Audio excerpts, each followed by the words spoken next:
Hi everyone, my name is Kendrick and welcome to ENFP Mail. Today I get to interview Ikraam. So did I say your name right? Ikraam, yeah. Ikraam. Yeah, welcome Ikraam. How's it going? Good, how are you? Good, good. Fellow Canadians, eh? I didn't even know you were Canadian. Yes. Yes. Canadians for the win. Happy Canada's Day. Yeah, right. It's Happy Canada Day yesterday. Yeah. um, Did you do anything fun? no, I didn't do anything actually. I guess yeah, most of us couldn't. I watched the fireworks from my room, but that's it. You guys have fireworks? Yeah, we didn't. I don't even think we had fireworks here in Vancouver. Yeah.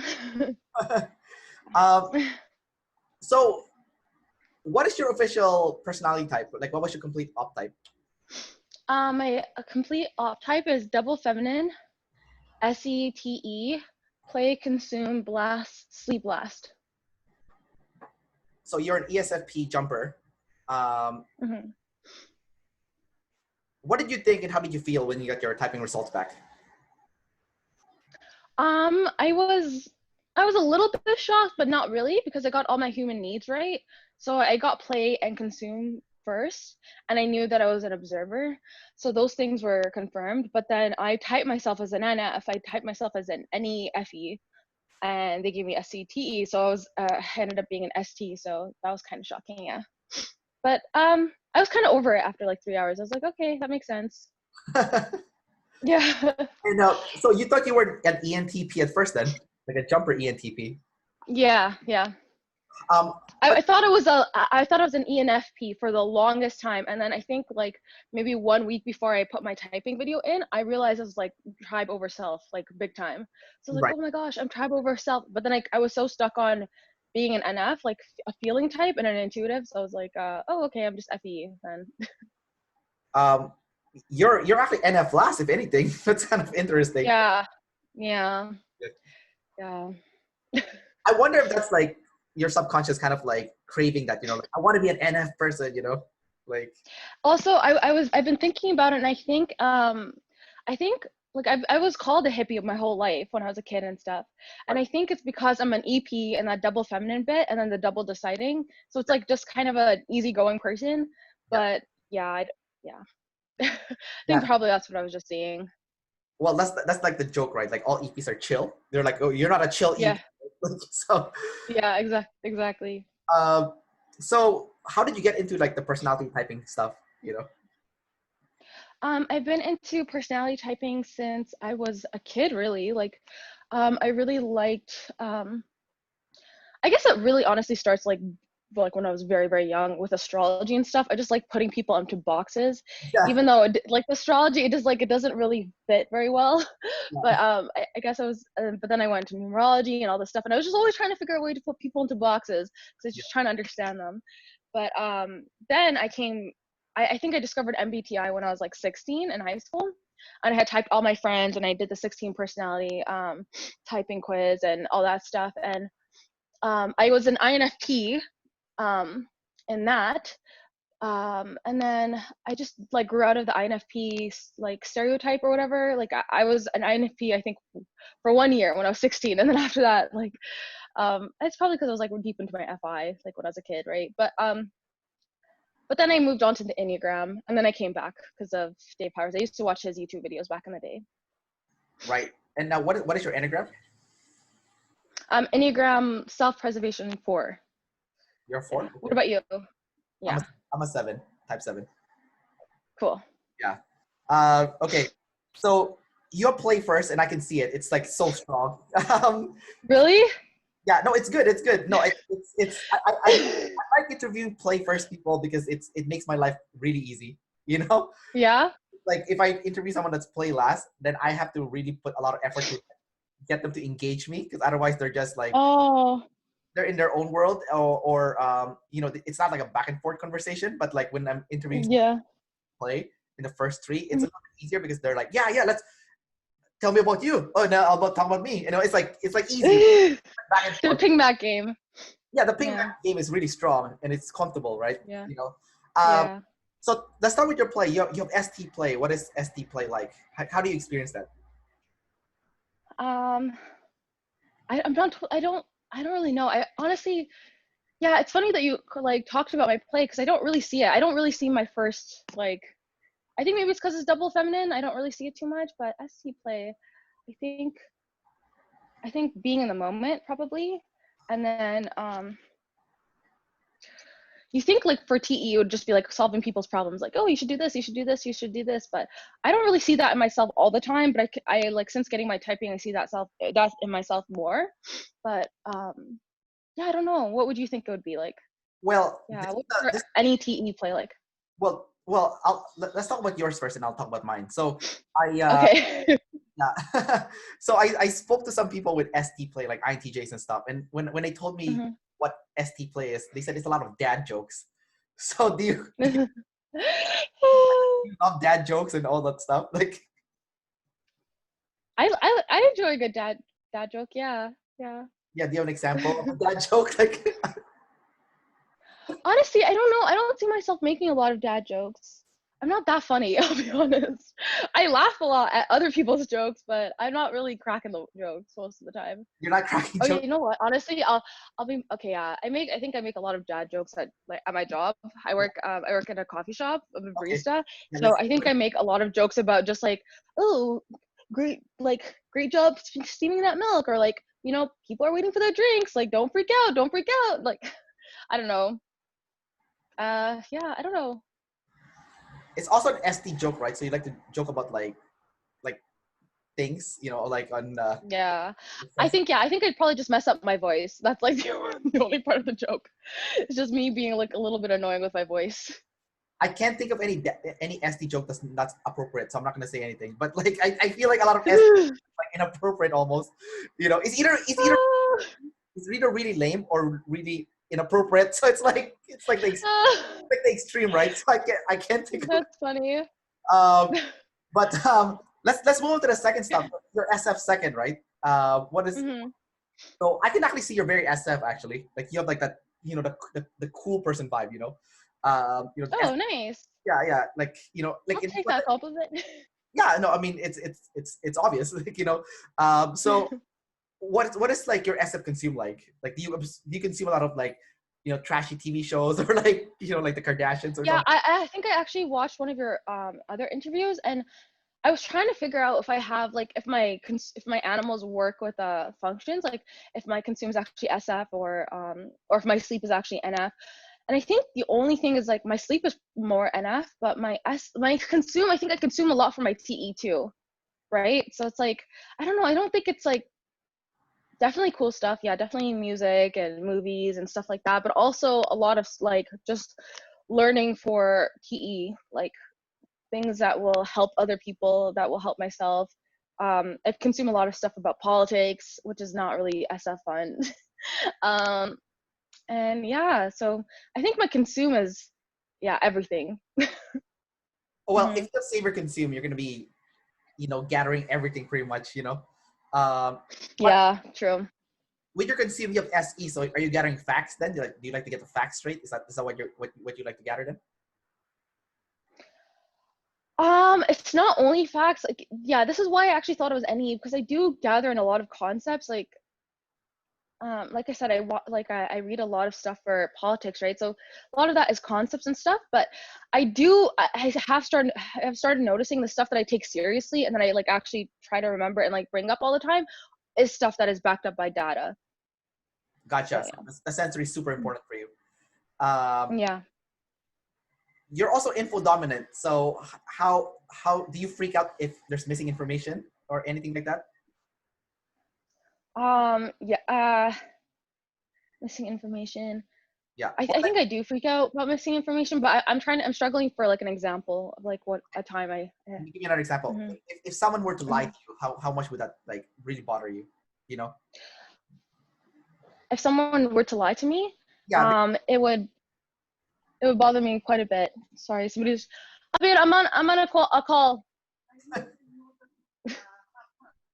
Okay, can we pause this by any chance? No, you can One do second. you can do whatever. Just do your thing. You're an EP, right? So this is like normal.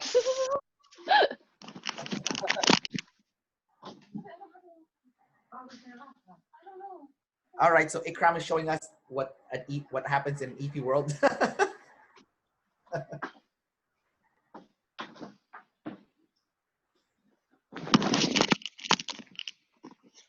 I have a big family. That's why I try to film in the basement. Yeah. Because I knew somebody was gonna. I knew for sure somebody's gonna interrupt. Well, you know what? It's no worries because this is a good example of like an EP life. You know, like it's chaos, and so it's all like people need to see like. Well, maybe an IG would have a like an IJ would have a better like whip on their family to like don't come into my room. So I did tell them not to come in, but Yeah, they probably have like 7 locks on their door, and there's like a sign that says "F you," you know. do not disturb. Yeah, yeah. This is, you know, there's like several layers of protection already. Yeah. You know, and they gave everyone a notice that this is the day, this is the exact time of the interview. You know, Yeah. I don't think they would though, because they don't see the incoming chaos, so I don't think they would prepare for it. To be honest. Yeah. You know? Yeah. Yeah.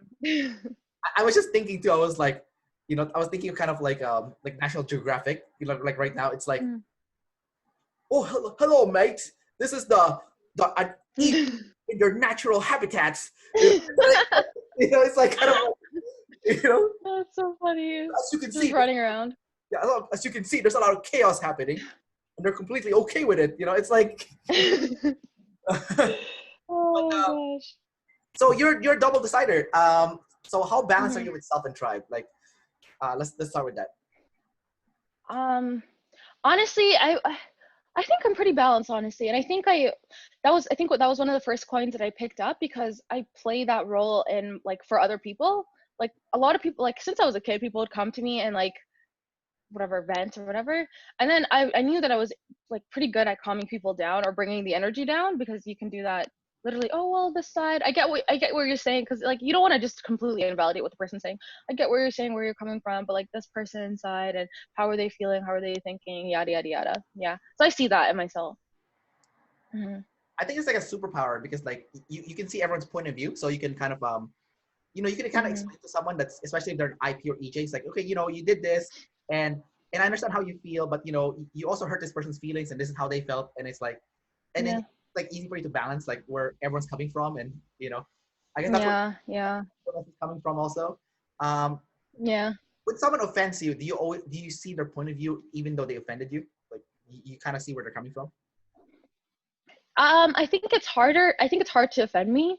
I think it's and if somebody does offend me, I think it's it's like I'm pretty good at telling people when they like are crossing a line or like letting them know. Right. And then yeah, but then also like you know, for me it's like it's not like a super formal like, hey, you've crossed the line, like, you know, you better not do that again, but it's more like just challenging what they're saying. If like there's okay, like for example, if somebody's saying an offensive joke or whatever, like you could, like, I learned when I was a kid, I was like, oh, you could just ask them to explain that, like I don't know, I grew up in like a pretty like white area, whatever, so I would have a lot of kids like say like super like racist jokes, right? And I'd be like, oh, I don't get the joke, can you explain it? And they would get a little bit like, oh, but you don't have to exactly like, you know, yeah, and you're like, I'm cool with them the next day, but you know, there's I don't know, for me, like double deciding and or like not getting offended is not just like letting people walk all over you. You're like, oh, I'm good with everything, like woohoo. It's more like, all right, I'm gonna stop you there, but then I'll be okay with you after you stop. Okay, so you can set your boundaries when they cross the line, but then you'll be exactly. You'll be fine with it after you set that boundaries. Like you're cool with it. Yeah. Yes, exactly. And I think it's so important. Like that's something that I see in EJs and IPs or whatever. Is that I think that like I think they're actually a lot really polite with people, like a little bit too polite, and then the person like steps on their boundaries forever and ever and ever and ever to the point where they get like too close to whatever, they've passed the line for too long, and then it's just like, okay, door slam, like I'm not talking to you anymore. It's over, cut it off. So I think I tell a lot of people to set the boundaries faster. Is it because so actually we're very much the same in this situation because we both have a double feminine play and we both have double masculine sleep, right? So so we're kind of easygoing, but then when we set boundaries, it's super aggressive. So talk about your setting boundaries. Like how aggressive is it? Because it's double masculine, right?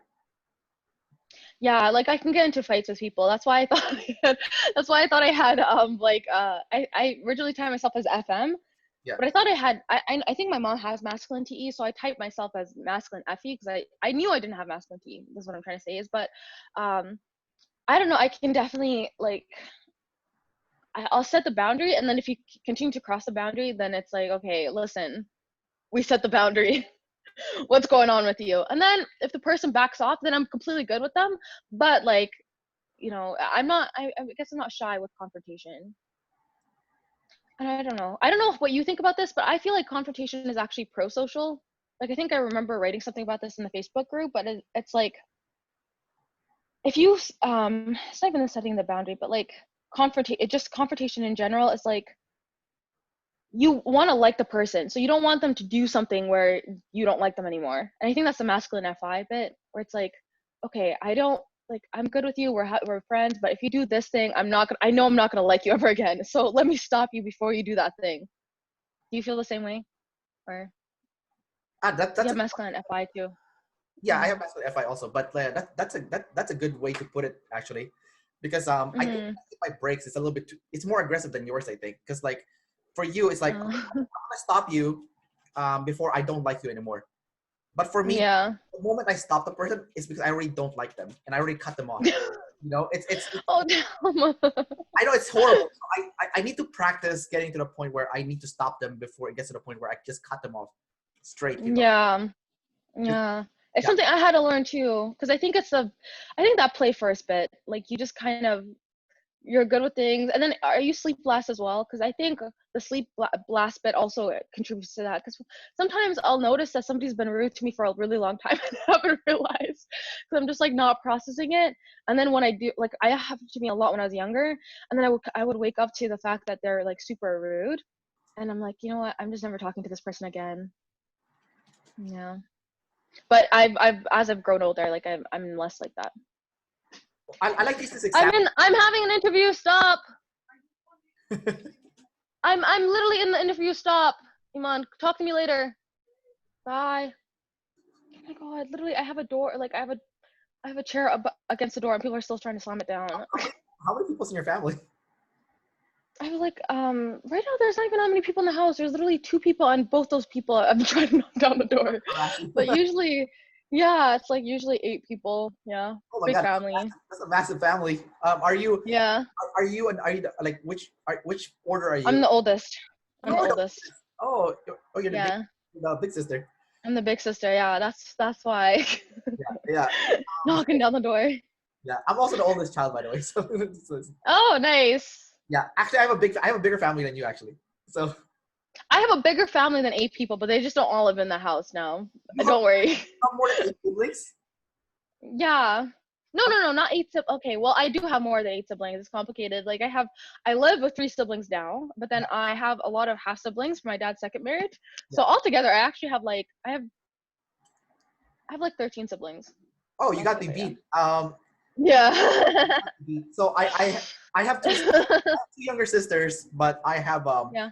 I have 9 other half siblings actually. So actually I'm supposed to have, there's supposed to be 13 of us, but one of them passed away at birth. So Oh. I never know the person, and it was a half sibling too. So, but yeah, so Okay. we both have huge families that are technically like half siblings.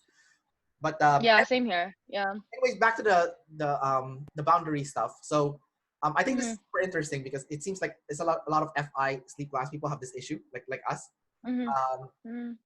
where like the time we set boundaries is for me it's a little bit too late by the time I set boundaries. It's already like they've already crossed the line where like I already hate them or dislike them, that I don't want anything to do with them anymore. But like Mhm. like earlier you were talking about like you live in a very white neighborhood, so you got a lot of racist Mhm. jokes. Like they're not trying to offend you, but it was just like telling you jokes, right? But so I'm a minority like you are, so I work in a community center, right? And so Mhm. a long time ago I was working in a community center in Richmond, and then Mhm. this white guy from a distance went up to me and he went like this to me, you know. Oh, ew. Somebody did that to me. I yelled at them as well at work. Okay, go ahead. Sorry. Yeah, no worries. I mean Go ahead. it's really condescending, right? So like It's the worst thing ever. It's so disrespectful. Like, who raised them? But yeah, yeah, go ahead. it's like an old white guy does it. So it was like an old white guy that did it to me, right? you know. Oh gosh. Okay. So Mm-hmm. anyways, I didn't know how to react at that time, so I didn't set my boundaries, but it really bothered me Yeah. inside, like, because I felt like it was really offensive and like really rude and um Ridiculous. condescending. So it wasn't until like 4 years later, I had, because my sleep is last, so it takes me a long time to process things, like how I feel. Mm-hmm. It took me like several Mm-hmm. years to process it, like kind of like what happened. And like, Okay, sorry. I mean, like, you know, like David Shan said, I can use sleep, but obviously it's still Mm-hmm. sleep lasts, right? So it's gonna take longer than someone that has. You procrastinate on it too. Yeah. I did sleep on it, and I thought about it, and kind of like thought about how would I react if someone were to do it again. Um, Mm-hmm. so basically, my conclusion was like, if someone were to do it again at a workplace, I'm gonna confront them, and I don't care if I get fired. I'm just gonna confront it to protect my, you know, my dignity, right? Uh, so several years later, someone did it to me again, where another, you know, middle older white guy at a community center I work at did this to me again. He's like, "Hey, come here, come here, come here," and I was like, Yeah. so I go up to him, right? Stop. So I go up to him, Mm-hmm. and he's trying to point something out to me, right? I'm like, "Why are you doing this?" I said to him, "Why are you doing this?" He's like, Good job. Yeah. He got rattled, right? He's like, "Oh, what?" You know? I was like, "What?" Mm-hmm. They usually do. I'm like, this is rude. You don't do this to people, right? If you have a question, you ask Mm-hmm. nicely, right? And he freaked out. He's like, "I don't have a problem with your people." I'm like, "Whoa, whoa, whoa!" Oh! And then I was like, "Hold on, That's hold on. This was not a race thing. This was like a behavioral thing. You're like, you're being rude." yeah. Who? I wasn't like, and then I paused for a second. I kind of laughed inside. Right? I'm like, wait a minute. I think this guy's like, Wait a minute. I think this guy's an EJ. You know, he has like people problems, right? Mm-hmm. So he's like, he thinks it's a race thing. Mm-hmm. So I said, okay, you know what? I got over it really quickly, kind of like what you said. Like after you set the boundaries, you're kind of cool with it. But he wasn't cool with it. Yeah. Triggered, right? Because Yeah. That's that. Yeah. because he had a problem with the machines in the gym. I work in the fitness industry, right? So I left the room. I come Mm-hmm. back later, and I see him talking to Chinese people, right? And he's like, "Hey, you know, I don't have a problem with your people." And I'm like, are you kidding me? Like, What are you trying to prove? it's not a race thing. You're being rude. That's why I called you out. It's not about like, Yeah. you know, and you're a white person. That happens to me at work as well. Like I this girl actually grabbed me by the sweater. Like she like pulled me to do something through this by the sweater, and I ended up yelling at her. I was like, "Don't ever touch me," you know, like because that's like a pretty aggressive thing to do, right? Like just a little, and it's like like EP, like don't control me, bro. Like, but that would triggered me because I'm like, how are you grabbing me by the sweater to pull me to do something? And she's rude to everybody, right? But I was like, and I'm pretty easygoing with that double feminine play, I think. Yeah. I was like, wow, so this is what easygoing gets me. Like literally, I'm like being pulled around by my sweater. So I was like, listen, don't do that. I told her everything. I was like, don't ever touch me again. You're crazy. Like you're crazy for touching me.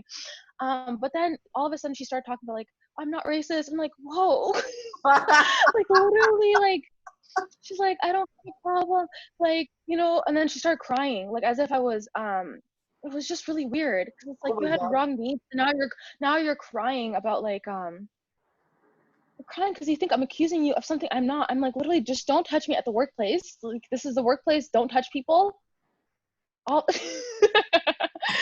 It's just like, yeah. She ended up telling the manager she thought that I thought she was racist. Oh I my was like, I never god. brought it up. Oh I my was god. like, I don't know. People are very uncomfortable when it comes to race. Race makes me uncomfortable too. It's true. Like, but it's like, yeah.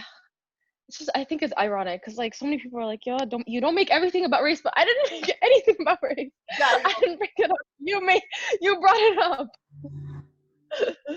I uh, wonder if she has feminine like FI and it's like fort or something, you know? I definitely that was when I learned about masculine T and feminine FI. I thought about this girl because I'm like, you're so freaking aggressive, and she's so fast to tears. Like literally, she'll be like drill sergeant, and then my mom has this as well. But it's like drill sergeant on the front end, and then as soon as you give her a little bit of a pushback, like total tears, like like you know, like Yeah. tears that are shaking her. I'm like, oh my god, I'm sorry. I literally was trying. I had to calm her down because I'm like, I don't want you to like hyperventilate, cry. That is crazy. Don't She touch me. definitely had masculine sense. She grabbed you, right? And then she has definitely a sounds like a double masculine person, and definitely like feminine FI, like maybe an ENTJ or ESTJ, and like, you know, and then Mm-hmm. they I don't know why they brought up the race thing, but that I love that story. It's hilarious actually, because Yeah. it's um that's a good story. I like it. Let's talk about your blast. So your blast third. What is your blast is also NT. So what is your NT blast like?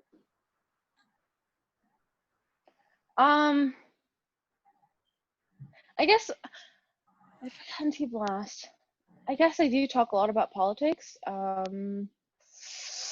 Or I don't know. I really don't know. I don't see the functions in my animals, if that makes sense. Do you see your? I can see that I'm blast. I thought it was blast last because I think do know I can talk, whatever.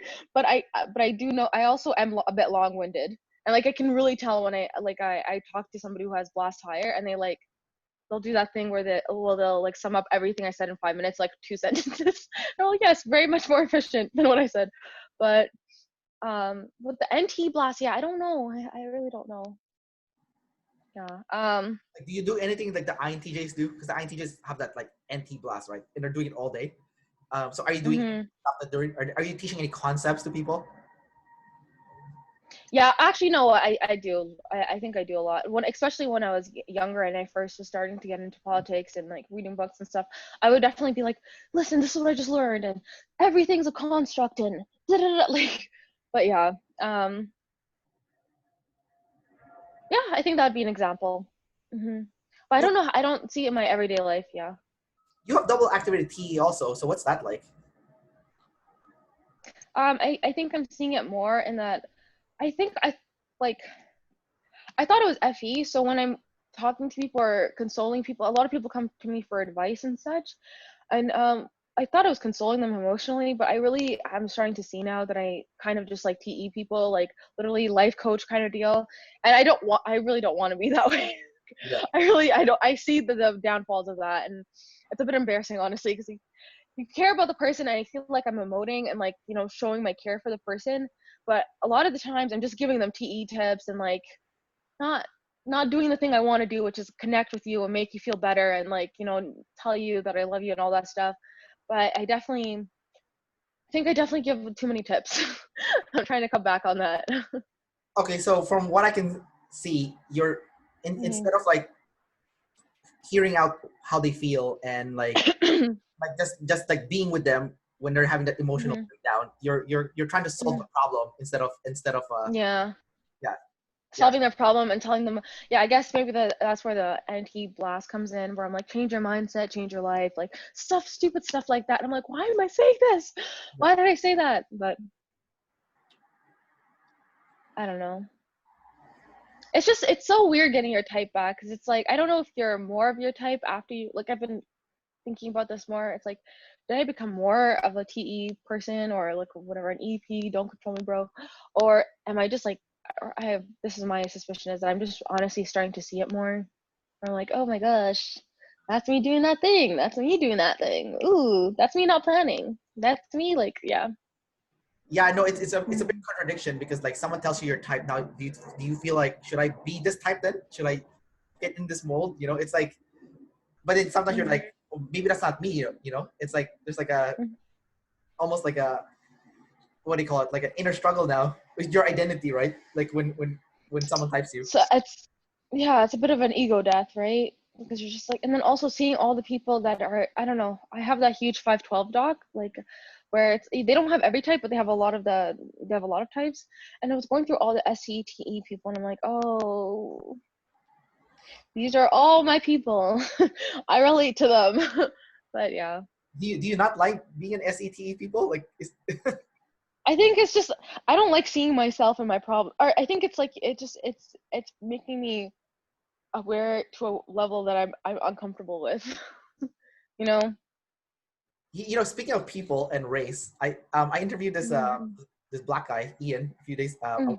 I don't know if you saw that interview, but he said that when he looked at his official typing result and he looked at his document, he's like SEFE. He said, "You're all black people." It's like. Oh, the doc they gave me also had a lot of black people, but don't you think that they probably do that on purpose, just to give you people that you probably relate to more? I don't know. They probably have more types. I think so. You think so? Because right? Mhm.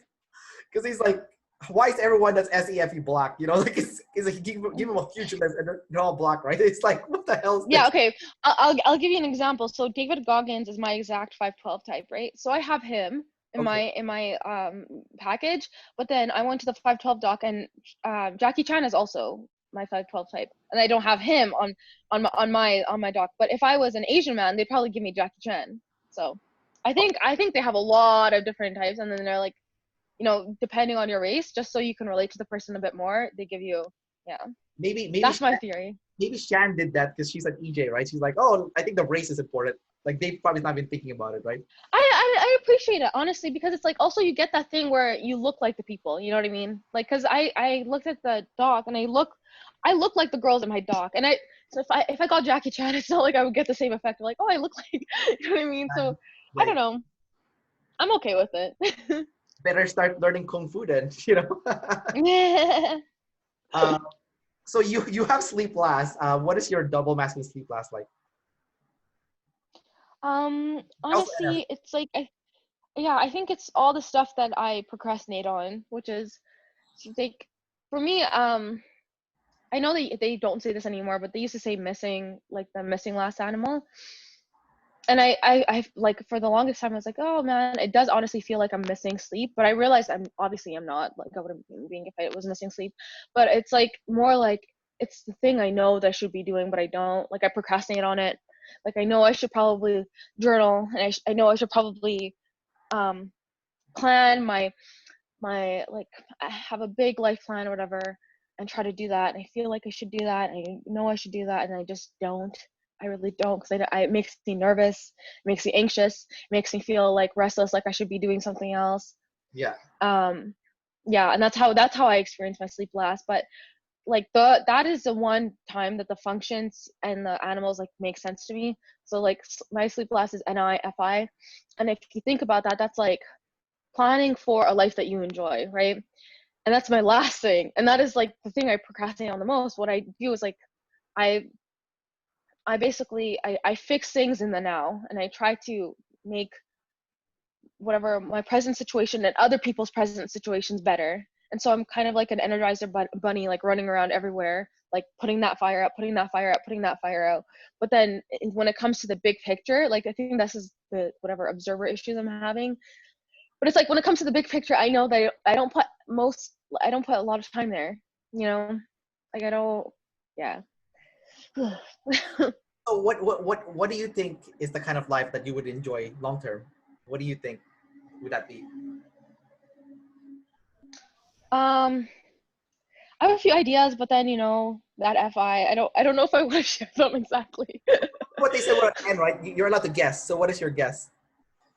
Oh, it's yeah. I have like a few ideas, but I don't know. I'm trying to think of something I would share. Um, um, You have, Maybe live in a bigger city. I'm tired of Edmonton and how small it is. I mean, it's not that bad. It's getting better as a city. It's getting a bit bigger. where do you More want to people live? coming in. Huh? Where do you want to live? I would love to live in See, like I don't even know. I was gonna say I have like 4 cities. I haven't narrowed it down. Yeah. Well, do you have a list? Because you're also an EP, right? So you don't want to narrow Yeah, things. I was thinking like Montreal, Seattle, Toronto, not Vancouver. Vancouver is no offense, but Vancouver is freaking boring. It's like it's a bit boring, but so yeah, Montreal, Toronto, Seattle. Actually, I wanted to live in Portland for a long time because it's so beautiful there, and I have family there. Um, but yeah, probably Toronto is my number one because I have family, friends there, and also it's the bigger city. So you Hmm. you do know. You just have to think about it. Like you do know it's just Yeah, yeah. yeah. So if knowing this information, like Hmm. how would you get yourself there? So, this is kind of like the stuff that you would think about, right? Like after, you have to think Hmm. of the picture first, but then afterwards you're thinking now, okay, now that I know Toronto is number one on my list, how do I get myself there?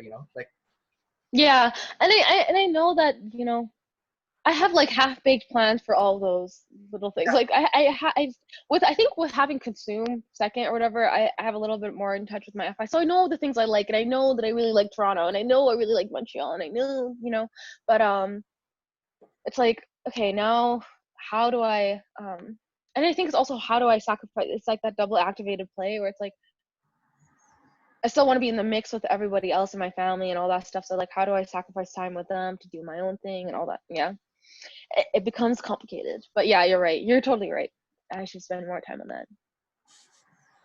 Let's talk about your being an EP. So don't control me, bro. Right? How Yeah. how much does authority bother you? Like or control? Honestly, it bothers me. That's all my life. Like all my relational issues are honestly all about control. So like all my fights at whatever work, all about somebody being a bit too controlling, micromanaging, breathing down my neck, or same thing with my family. Yeah, and all my fights with myself, all about don't control me, bro. Yeah, but yeah, it's basically I see it a lot.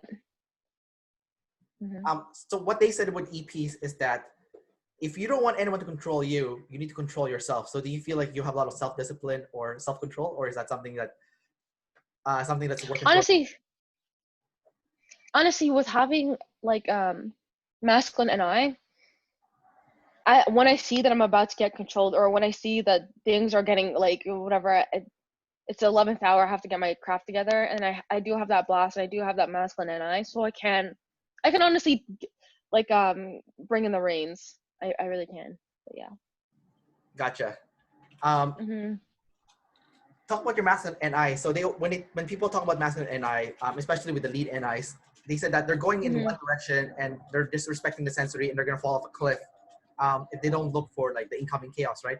But yours is fourth. So what is that like for you? Like, do you have like a linear path that you see that you're gonna go in your life? Like, it's just like this one path. You're set on it. You don't care about this other stuff. It's just this one path, or is it more like it's not like that? I can't be like that, but then I feel anxious. Like I think the difference, I've been trying to think about this, but for masculine NI people who have it up top, it's like I think I listened to, I don't know what show. I think it was the Nine show actually, yeah. But they were talking about NI, and I think they said that masculine NI, it's like when you or not masculine NI, sorry, when you have it as a savior, it's like you see the future as controlling, right? But you have the brains, you can control the future. And for me, I having it fourth, it's like the future is controlling, but I feel like I don't have the reins. I'm more scared like to take the reins. But when I do like work myself up, I have to really work myself up to doing it. But when I do, I can take the reins, and basically I get stuck on a plan to yeah, I get stuck on a plan. It's one plan.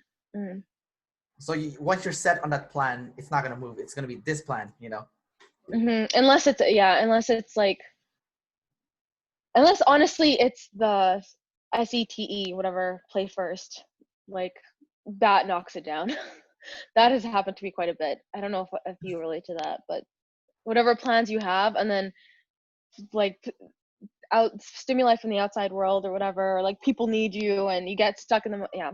So then your plans get thrown out a bit. Well, I have N first, so it's a little bit different. So my plan is, the abstract comes first before like that other stuff. But I do get derailed a lot because I'm play first like you are. So I'm always like responsible for the tribe, and sometimes it's annoying, it's exhausting, but it's like but it's also the default, right? Like just to illustrate this, like I'm doing so much interviews right now, and it's like interviews are play essentially, right? And it's such a savior state because I crank out so many interviews. Like I have I think I have like 7 interviews lined up. Like I had over the course of how many days? Like just between 2 days, I have 5 interviews. Like, oh my gosh, okay.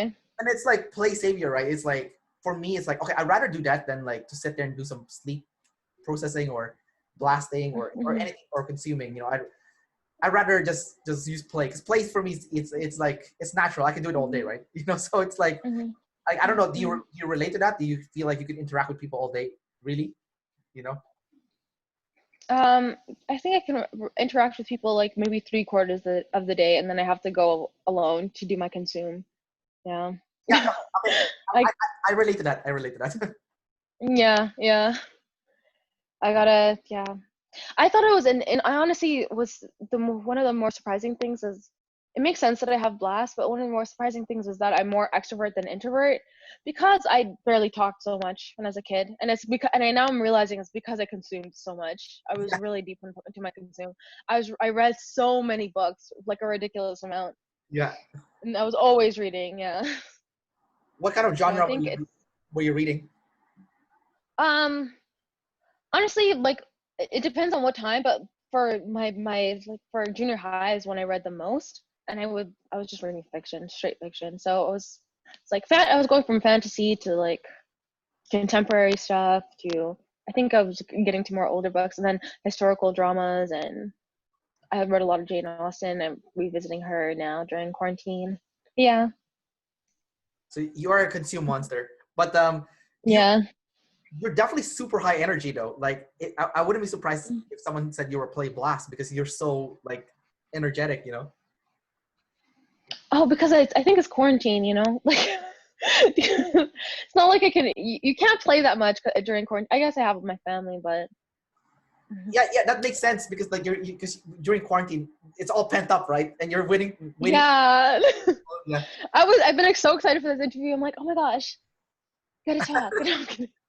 you're like becoming a crack, and you're like, I need it. Oh. You know, you're like twitching a little bit. Drag me.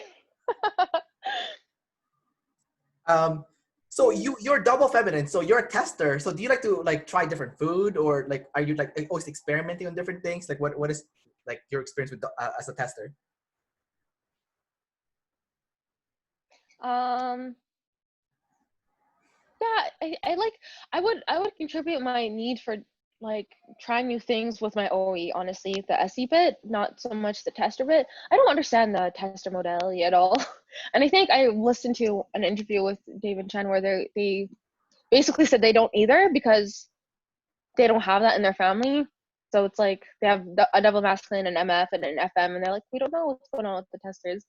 So yeah, I don't know.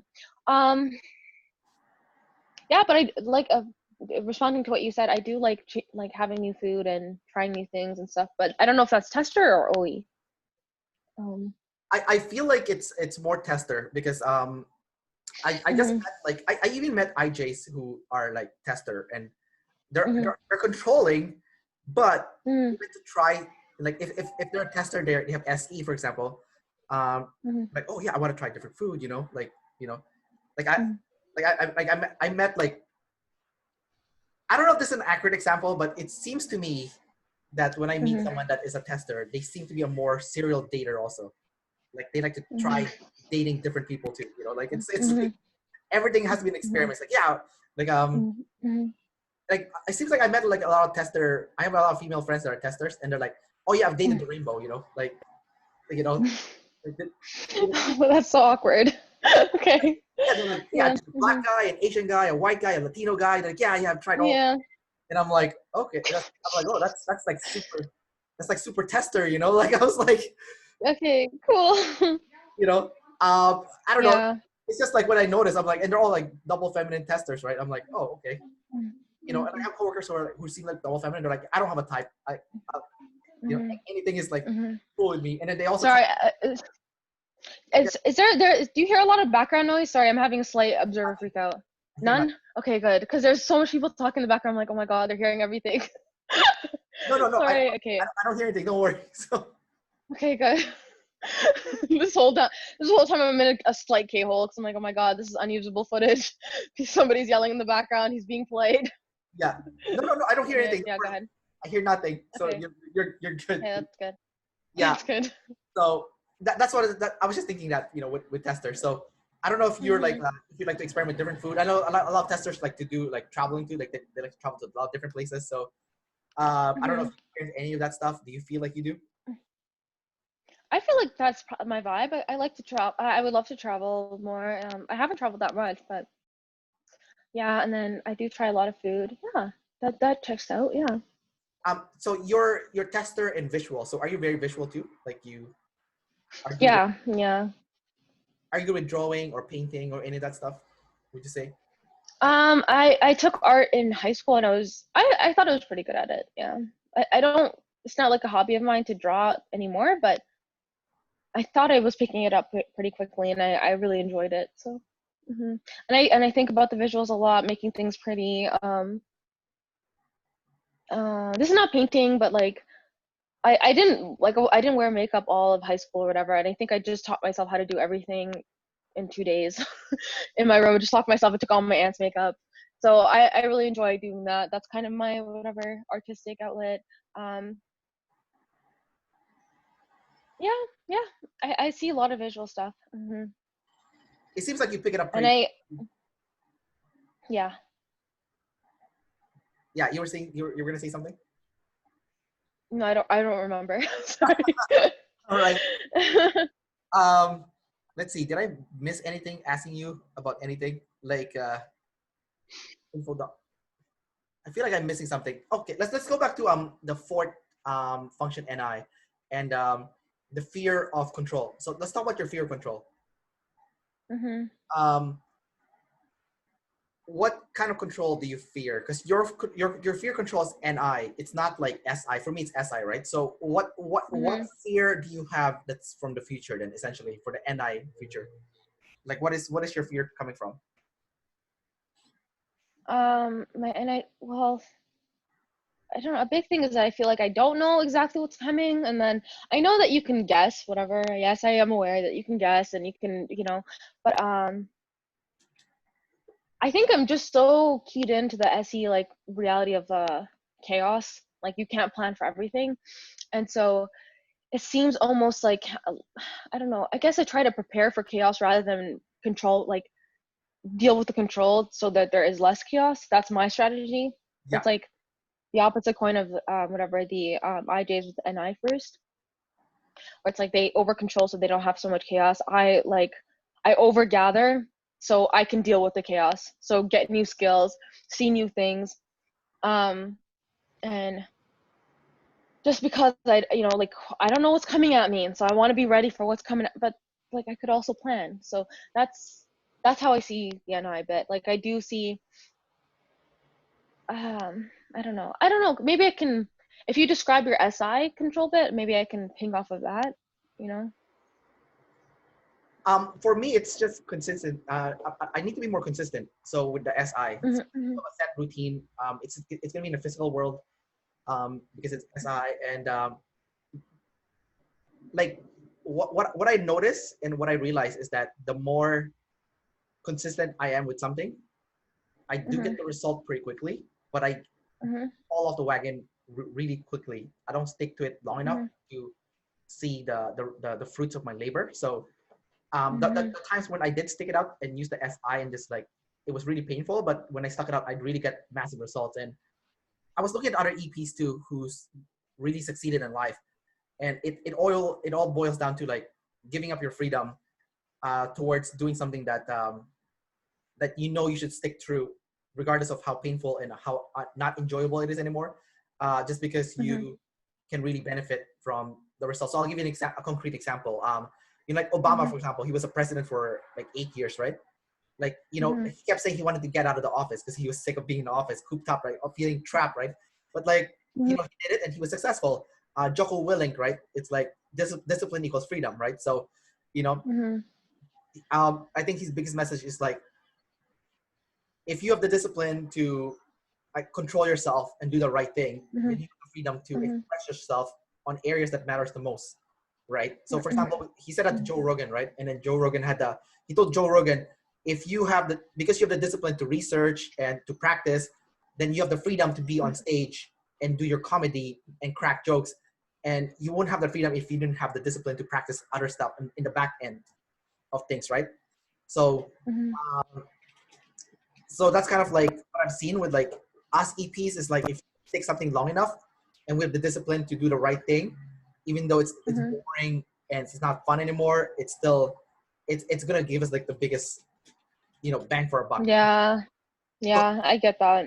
So do you feel like you've been falling off the wagon, or like? I think my biggest deal is that I'll make a decision and then I'll get scared because of the time commitment of it all. Yeah. And then I'll be like, okay, maybe that was the wrong thing. I need to gather more. So, for example, like for a long time, it was like I would go into university and then I would leave it because I'm like, oh my gosh, like I need to figure out like exactly who I am and what I want, and then maybe I would just like I need more data to figure out what I want to major in, and because of what I major in is gonna be the stepping stone for what I like. And also I think it's the infodomness too, because it's like I want to take the most, like I want to get everything out of my education when I'm in school, right? So I want to make sure, so if I'm like, because you could always like major in one major and then go into grad school for something else, but I'm like, okay, but I want them to be cohesive, so my undergraduate matches my grad school, da da da. But basically what I'm realizing is that it's honestly just any program, I'm going to start feeling trapped and doubting it, right? So it's like I just got to do the thing. And then I'll feel better. So yeah. I relate to So that. right now, yeah, Sorry, go ahead. Go. No, you go ahead. Go ahead. We're both like tribe. No, You go. You go. No, I like to hear what you said. Sorry. no, like I can relate to a lot of the stuff that you said, because I'm also info dominant and sleep last. So when I was in my 20s, I was struggling to like figure out what I wanted to do with my life. Like, okay, like if I go this path, am I sure that this is the path that I resonate with? Like this is the path that I really want to go with. And it wasn't until my 30s where I figured it out, which took a long time, because by then all my friends were already like way ahead of me, right? And I'm still like at the bottom, right? But like I realized that like going through that process was important, because like I noticed a lot of my friends also hate what they're doing, or they hate their life. They look miserable. And for me, like I'm doing some of the stuff that I really enjoy now, because I took the time to really make sure that my FI was on board with what I was doing. Like, and every time I messed up in life, it was because I forgot. I didn't ask myself the important question, and the important question is like, in 10 years, can I still see myself doing this? And that's a really good one. If the answer is no, then then it's not gonna work out, because I'm not gonna be on board. Like for example, I'll give you a concrete example. I started a business before that is like a home-based personal training business. So I go to people's house, and my gimmick was like I train couples. So I said my gimmick was like, instead of spending quality time watching TV, why don't you spend quality time together working out, and I'll come to your house at your own convenience, and I'll train both of you so you get fit together. It's like that was my gimmick, right? And then like I didn't think about it if I would enjoy this like 10 years from now. I didn't think about it. I didn't ask myself that question. Yeah. And I started doing it. I started going to people's houses. I started training couples. And couples are batshit crazy. Oh my god! Like oh my god, did you end up being like a couples therapist? That's pretty funny. Yeah, pretty much. Like I'll give you two examples. So one example was like the husband and wife. Like I'm still friends with this couple actually. I like them a lot. But on the very first day, it was the wife that got me to train them. So the first thing the husband tells me on the very first day of training, he's like, I want you to make me feel bad. I really want you to like verbally abuse me. I want you to tell me that I'm a piece of shit. Like I'm worthless, Like I really get off that. He say that to you? Yeah, he said it to me, right? And then the wife's like, oh my god, why are you saying that? Like that's crazy. Like like it's like, oh my god, he watches too much The Biggest Loser. I don't know. Do they? I don't know if they say that. I don't know. Like, I really want you to make me feel like shit. I was like, okay. And then like freaking Kendrick with his double feminine plays. Like, I don't want to make you feel like shit. Like I'm standing there, I'm like, I'm not the one. And then they would start fighting to each other, right? Because I think they both had masculine BE. And then while they were fighting, they would be arguing, but they would be looking at me to prove that the other person's wrong, right? So they're arguing, they're pointing to the partner, and they're like, see this person? So that's one example. Another example is like I went to this family, I trained a whole family, right? It's like mom, dad, and like 3 kids, right? And I don't know how I keep ending up in this situation where the dad is a double masculine person. And the dad pretty much takes over the training session, and he's like, okay, you're gonna do this, you're gonna do this, you're gonna do this. And I'm like I'm the trainer here. No one like telling you the exercises, but he completely took over the training session. and he's telling people what to do. Yeah. And I'm like, okay. And like, I remember going home. I'm like, you know what? F this. I don't want to do this shit anymore. Yeah, that sounds like so stressful. You know, Yeah. it's not worth the money. I don't want to. Like and I can't see myself doing this 10 years from now. Maybe 1 year. Yeah. You know what? Screw this. Yeah. And like, it Yeah. made me think later on. I'm like, okay, from now on, I'm gonna think it through. I'm gonna say to myself, can I see myself doing this 10 years from now? Because if I can, I'm not gonna do it. So Yeah. I have a travel blog and I have the ENFP Male YouTube channel, and I ask myself that same question. I'm like, yes, hell yeah. 10 years from now, I can still see myself doing it. Aw, So that's awesome. Yeah. so that's kind of like what I want to bring back to you then is like, have you ever kind of like put yourself in a situation where like you ask yourself, can I see myself, Yeah. you know? Yeah. So that's how I came to my current major, which is the first major I had in university before I changed it forever, but psychology. And then, so I'm a psychology major and I'm going to go to grad school for psychology, and I can see myself being a therapist forever.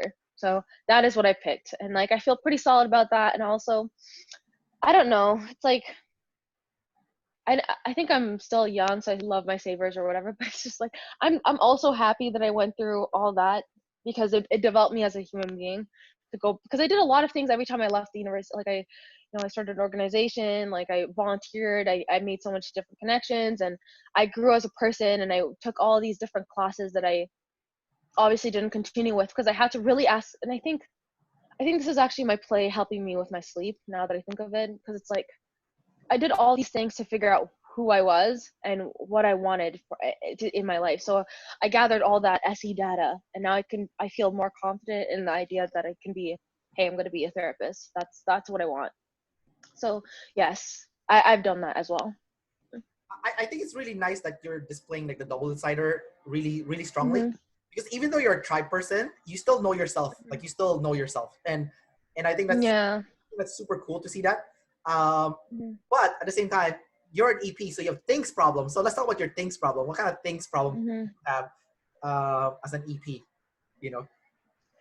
Yeah, honestly, I was thinking about this the other day, but I was like, they always say that the deciders have problems with people and then the observers have problems with things. Right. And I feel like it's more like the deciders have problems with people and then the observers have problems with everything else. Because it's not only things, it's like concepts that I don't like, or like thinking about, like it's just so many different things. So Right. Yeah. Yeah, so I guess like I just realized now that I have a lot of observer freakouts. Like, and it's like something in my family's probably gonna hear from me now. I have to tell them about objective personality because it's something I cannot stop seeing. Like, like the chaos was real. Like when all that noise was happening in the background and you were talking, I completely zoned out and I was like literally a little bit panicking because I'm like, oh my god, he can hear this. This is crazy. They've already come in twice. Like this is the worst interview. Like, oh my god. And then even setting up for this, like I set up lights downstairs, like in the basement. Everything, like I set up my entire spot. I had like pillows so my laptop could sit, and then the freaking like the audio was buffering, and then I had to run upstairs. Like that was an entire freak out. So just like those things, I do have like I freak out like that all the time. Like and it doesn't make a lot of sense.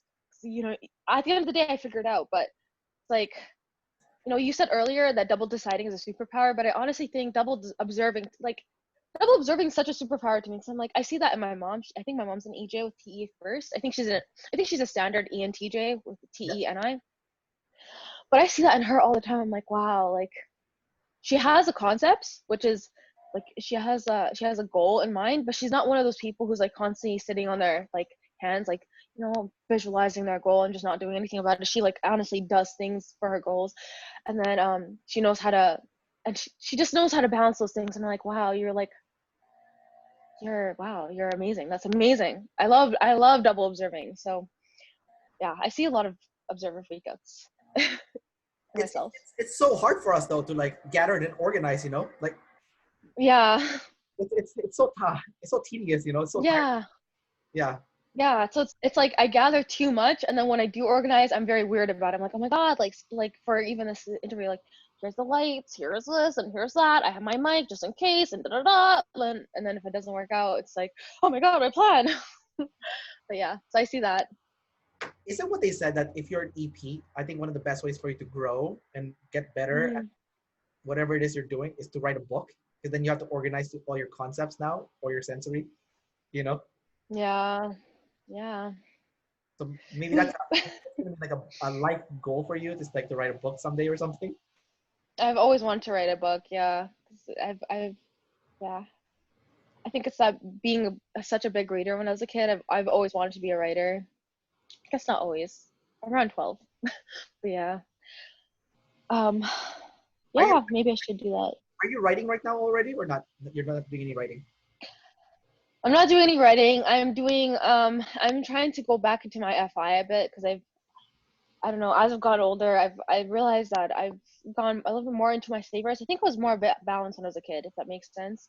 But so I'm trying to get back into my FI. So I'm thinking a lot about writing, which is better than not thinking about writing and not writing. Right, right. Yeah. So maybe you gotta start a blog or something, you know, like or Yeah. Yeah. yeah. What would you blog about though? Like, what would your topic be on? I like writing short stories. So I don't know if a blog would work, but like, I think I should maybe start maybe just at least for myself making a short story collection. Oh, okay, yeah, Hmm. that's a good one. Yeah. All right, Ikram, we're gonna wrap up the interview. I got two last It questions, was really fun, yeah. and then Okay, yeah, for sure. yeah, last two questions, and we're done. So first one is, Okay. what advice can you give to other fellow ESFPs with NI last on how to prevent demon control from having tidal waves from demon control? Okay, that's a hard one because I'm still not fully processed on that on my own. But I would say one thing that I'm trying my best is it's not that I don't see the NI concepts, and I think other I think all ESFPs are all SE first. Like it's not like we don't see the NI concepts at all, but it's just like this profound like distrust of it. Like I see it, but then it could be wrong, and so um like Shan described it as like I see it's like you're responsible for knocking every time an NI person like starts making like starts talking about a concept, you're responsible for knocking it all down and giving all these examples for why it's not going to work or like why it's a little bit wrong. So I think my biggest tip for right now is try not to knock all those blocks down, even though it feels really wrong. That's a nice Hmm. key tip. Um, Hmm. and then the last question I have for you is, we have functions that are different from each other. So I have NE and SI. Do you have any questions about those functions that we have that's different? NE and SI. Yeah, Yeah, those. I don't even understand. I don't understand that access anymore because I thought I had NE, right? So everything I thought that was NE was SE. So Yeah, now I'm at square one. So tell me about NE. How do you see the world? How do you? So your sensory is SI, yes. but you perceive the world through NE. That seems very chaotic. So how do you, how do you how do you live, Kendrick? Yeah. Well, no, Any is super crazy. I think that's why they always say like the Any people are jokers. But like, Hmm. well, for one, I can always see the incoming chaos from the future. Like I can see it from the future Hmm. coming all the time. At any given time, Hmm. I'm always aware of what's gonna happen in the future. That's Hmm. it's almost crazy. It almost leaves me like that's why I can't stop and get things done, especially when I was younger. Was because Hmm. I always see what's coming and I need to put that fire out that's coming. Um, Hmm. like for example, I can see a conflict coming for this person. I know I have like a Hmm. taxes coming up for this area. I know I have to work on this business. Like I have like I can see everything coming, so I have to like put all the fires out, right? But then, Hmm. in fact, what I need to do is just ignore that shit and focus on organizing my known facts and Hmm. present it to the world, right? Like blast it to the world. Hmm. So Hmm. um, I can also see connections really well. Like it's kind of accurate too because you're like thinking like you're just guessing, but then it's also true. It's like you're like a I don't know, like I don't know if I'm like a psychic or something, but like I just see like I'll give you a concrete example, okay? Hmm.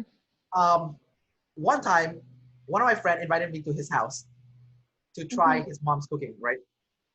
Hmm. So I get to his house, and then when I get to his house, he asked me if I can give him a lift to the mall after we Hmm. hang out in his place. I'm like, sure, that's no problem. Hmm. So I'm eating there, eating his mom's cooking, and I'm looking at him. Then I have a big light bulb, right? Like my NE had a big light bulb. I'm like, did you just invite me over to your parents' house and use your mom's cooking as a ruse to trick me to coming over? When in fact you just needed a lift to the mall so that you can see your girlfriend because you're not allowed to date. He wasn't allowed to date. Oh. He wasn't allowed to date, right? So you can see your girlfriend in the mall, and your mom would think you're hanging out with me because I'm the one driving to the mall. And he was an INTJ, right? His eye was like wide, and he's like, "How did you see through my plan?" Oh, that's so funny. It was like shock, right? And like, how would you know this, right? It was like all NE, right? I just piece things together. I'm like, you invited me over to your house. I know you're not allowed to date. I know that your mom would be suspicious if you left the house all of a sudden. But if I came over and then we drove together, your mom would think, okay, yeah, you're just hanging with Kendrick, right? So, so that's like my NE at work, right? And he was like just shocked. Yeah. Right? Like you saw too much. That's so funny. And like if you watch Dave on his videos, he said that as an INTJ, I only have one weakness, and my one weakness is those NE people, those ENFPs and ENTPs. When they're around, I start getting nervous when they're around because I know they know what my plan is, Oh my god. Yeah. So I don't know if that helps explain things, but it's like I can really like even if it's really far off, I can really connect it together. Like it's the guess is just so